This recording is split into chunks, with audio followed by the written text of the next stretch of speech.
तो hello student. अब हम लोग डिस्कस करेंगे relationship between a bank and its customer.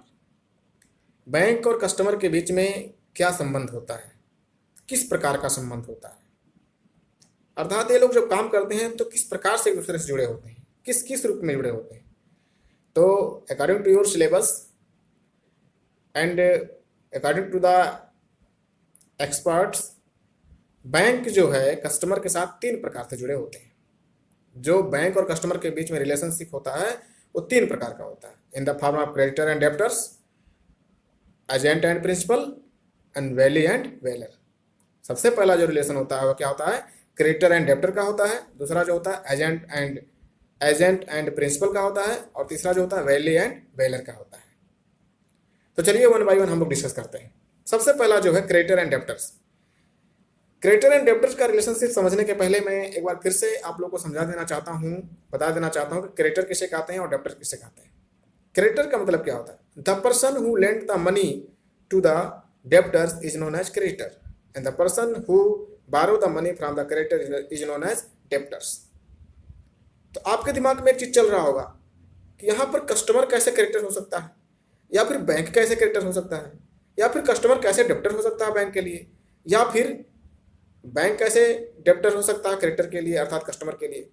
तो इन सब बातों को चलिए हम लोग जो है डिस्कस करके समझते हैं। डियर स्टूडेंट, आपको बताया गया था कि जब कोई व्यक्ति किसी बैंक में अकाउंट ओपन करता है तो वह उसमें पैसे जमा करता है, और जैसे ही बैंक में हम पैसा जमा करते हैं तो बैंक रिसीवर हो जाता है, और इन फ्यूचर अगर हमें आवश्यकता पड़ेगी तो हम बैंक से पैसे को डिमांड भी करते हैं। तो in this case we can say that कि बैंक हमारे लिए क्या हो जाता है, डेब्टर हो जाता है, और बैंक के लिए हम क्या हो जाते हैं अर्थात कस्टमर क्या हो जाता है, क्रेडिटर हो जाता है।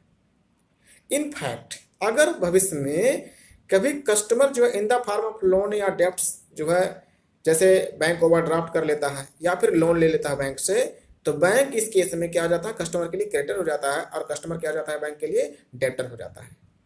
और यह रिलेशनशिप बहुत लंबे समय तक चलती रहती है, और ये कुछ कंडीशन पे जो है क्या होता है, डिपेंड होता है। तो आपको समझ में आ गया होगा कि एक कस्टमर और एक बैंक के बीच में कैसे जो है क्रेडिटर और डेब्टर का रिलेशनशिप होता है। जैसे मान लेता हूँ कि मेरा अकाउंट जो है यूनियन बैंक ऑफ इंडिया में है, मैं बैंक के साथ में कुछ ना कुछ लेन देन करता रहता हूँ, बैंक में मैंने पैसा जमा किया, तो बैंक बाउंड होता है कि in future if I will make the demand for the cash from the banks, in this case it bank will be responsible to make the prompt payment of the cash, कि तुरंत वो दे। और इसीलिए मैं उस बैंक का क्या हो जाऊंगा, यूपीआई का क्रेडिटर हो जाऊंगा इस स्थिति में, और बैंक क्या हो जाएगा, मेरे लिए डेब्टर हो जाएगा। लेकिन मान लेते हैं कि मैं यूनियन बैंक ऑफ इंडिया से लोन लिया, तो मैं बैंक के लिए डेब्टर हो जाऊंगा और बैंक मेरे लिए क्या हो जाएगा, क्रेडिटर हो जाएगा। और इस प्रकार से बैंक और कस्टमर के बीच में जो है क्रेडिटर और डेब्टर का रिलेशनशिप होता है, अर्थात कि ऋणी और ऋणदाता का रिलेशनशिप होता है।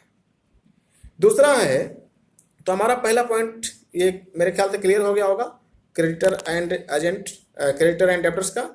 अब दूसरा जो हमारा है एजेंट एंड प्रिंसिपल। दूसरा हमारा जो रिलेशनशिप है अर्थात बैंक और कस्टमर का, वो क्या है, एजेंट एंड प्रिंसिपल। अर्थात कि एजेंट और प्रधान का क्या संबंध है, कैसे। डियर स्टूडेंट, मैं बता दूं कि बैंक हमारे लिए बहुत सारी एजेंसी फंक्शन करता है। हम बैंक को कहते हैं कि मेरे इस पैसे को, इस फंड को गोरखपुर से दिल्ली ट्रांसफ़र कर दो, तो आसानी से ट्रांसफ़र कर देता है। या फिर हम बैंक को कहते हैं कि हमारा इंटरेस्ट कलेक्ट कर लो, या फिर हम बैंक को कहते हैं डिविडेंड कलेक्ट कर लो, या फिर कहते हैं कि हमारा जो है इंश्योरेंस प्रीमियम पेड कर दो। तो इस प्रकार से मीडिएटर का काम करता है कौन, बैंक हमारे लिए। और बैंक जो है हमारा जो है क्या होता है, एजेंट होता है, हम उसके लिए क्या होते हैं, प्रिंसिपल होते हैं।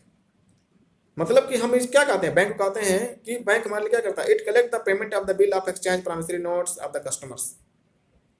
ये क्या करता है, डिविडेंड कलेक्ट करता है, इंटरेस्ट कलेक्ट करता है, प्रीमियम पेड करता है, हमारे कहने पर करता है। अर्थात कि एजेंट के रूप में, अभिकर्ता के रूप में काम करता है। और इसीलिए हम इससे कहते हैं यहाँ पर कि बैंक और कस्टमर के बीच में किसका किसका संबंध होता है, एजेंट और प्रिंसिपल का संबंध होता है। क्योंकि हम जैसे ही बैंक को हम ऑर्डर करते हैं, बैंक हमें नहीं ऑर्डर करता है, ये बात ध्यान रखिएगा। बैंक हमें कभी ऑर्डर नहीं करता है, हम उसके कस्टमर हैं, हमसे उसका बिजनेस है, ना कि उससे मेरा बिजनेस है।